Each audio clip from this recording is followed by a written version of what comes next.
25 বছরে বিশ্বনবী বিয়ে করলেন 40 বছরের এক বুড়ি মহিলাকে।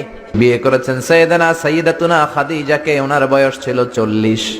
আগে 2 বার তালাক খাইছে। অনেকগুলো বাচ্চা জন্ম দিয়ে প্রৌঢ়া একটা নারী ছিল। এই মহিলাকে বিয়ে করলেন বিশ্বনবী মুহাম্মদ। তাগড়া যুবক বিয়ে করলেন 40 বছরের এক মহিলা। তাও এমন যদি হইতো এই মহিলাটার বিয়ে হয় না, ইনট্যাক্ট মহিলা, তাও তো না, ভার্জিন না, উইডো, বিধবা, আরমালা। মিজানুর রহমান আজহারীকে বয়ান শিখিয়েছে কে? বিশ্বনবীর কোনো অক্ষর জ্ঞান ছিল না। কেন জানতেন না? আল্লাহ ওনাকে শিখাননি। এই বাংলার জমিনের সবচেয়ে বড় মুফাসসিরটাকেও বয়ান শিখিয়েছে কে?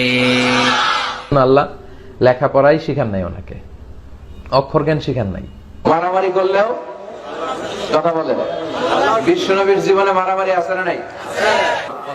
এরপরে ভুলে গেছে, আর বের হয় না। এরকম হয় না?